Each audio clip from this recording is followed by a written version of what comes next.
The soldiers ran into the marshes and we saw two men. They were fighting and covered in mud. The soldiers pulled them away from each other. In the light of the soldiers' torches, I saw the man that I had helped. I wanted to say, I didn't tell the soldiers where to find you, but all I could do was shake my head. He gave me a long, strange look which I will never forget. I have something to say. It was me. I stole the food from the blacksmith's house this morning. I'm sorry that I ate your meat pie. You're welcome. We don't want you to be hungry. The man turned away. Then he was taken to a boat nearby, which took him to the black prison ship, far out on the marshes. We watched as he climbed back onto the ship in the distance and disappeared. At that moment, the torches went out. A year passed. I worked every day, helping neighbors with small jobs, but in the evening I went to the village school. The old lady who taught me often fell asleep, leaving her granddaughter, Biddy, to show me how to read and write. One night, Joe saw me sitting by the fire, as I was practicing my writing. You know, Pip, you are very clever.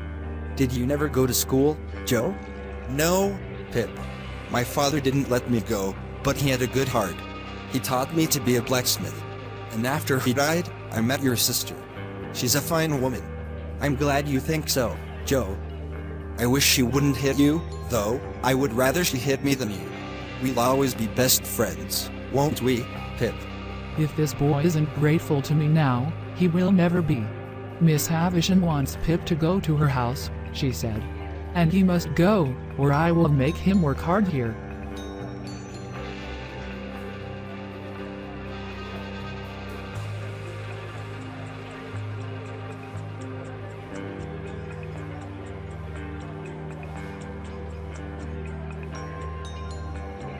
So how does she know Pip? She doesn't know Pip. Uncle Pumblecook visited her, and she asked him if he knew a boy who would go there to play with a child who lives there. The boy will make his fortune by going to Miss Havisham's house, and he's going there tomorrow. Then she jumped on me, like an eagle on a lamb. I was washed very well that night. Uncle Pumblecook took me to Miss Havisham's house in my best clothes. The next day, we waited at the gate until a very pretty, but proud, young girl appeared. This is Pip. Come in, Pip. Uncle Pumblecook was not invited, and so I left him at the gate. I followed the girl through an untidy garden. The house looked unused and most of the doors were closed. Everything was dark inside, and we went upstairs with a candle. The girl left me at the door, telling me to enter. Inside was a dressing room lit by candles. The curtains were closed, so no daylight could enter. And then I saw her, the strangest lady I had ever seen, or would ever see. She was dressed completely in white, with a long white veil and flowers in her hair. Both her hair was white, the flowers were dead, and the white dress was now yellow with age. I saw a bride in a wedding dress, but everything about her was old and sad. Let me look at you.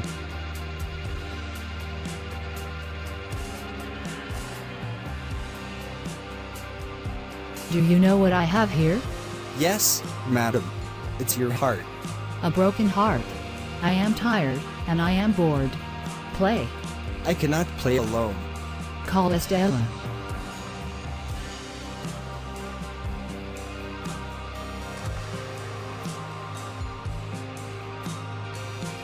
But he is just a poor working boy.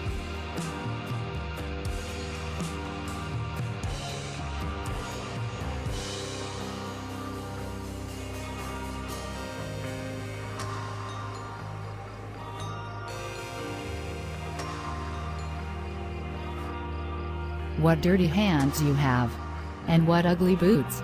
What do you think of her? I think she is very proud, and very pretty, and very rude. I would like to go now, please. Miss Havisham made me promise to come back in 6 days. Then Estella led me back through the dark house and out into the garden. Before I left, Estella gave me some food and drink, but did not hand it to me. Instead, she put it on the ground. Tears came to my eyes. When she saw that I was crying, she smiled. I returned home, hurt and ashamed of my simple life. In the kitchen, Mrs. Joe and Uncle Pumblecook were waiting for me. They wanted to know what had happened, but I didn't want to tell them the truth. Later, when I was alone with Joe, I told him everything. I said that the beautiful girl at Miss Havisham's house had said I was common, and that I felt ashamed.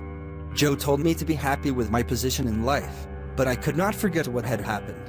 I knew that this was the beginning of something that would change the rest of my life. I decided to learn as much as I could at the village school. If I had a better education, perhaps Estella would be kinder. 2 days later, I asked Biddy if she would help me more with my lessons, and she happily agreed. The village school was very busy and noisy, but when I left it that evening I hoped that with hard work, I would one day leave my simple life behind and become a fine gentleman. On my way home, I met Joe at the village inn. He was sitting with a man I had not met before. He looked at me strangely. "It's bad weather tonight. The mist is so thick, you wouldn't know there was a prison ship out there on the marshes." "Oh, is there? I don't know this area. It seems very lonely out on those marshes." "Marshes are always lonely? Perhaps you're right." The man then asked if any escaped convicts had been found recently, and I began to feel uncomfortable. Then the man stirred his cup of tea, and I saw that he was using a blacksmith's file. It was the same file that I had taken from Joe's workshop a year ago. But Joe did not notice.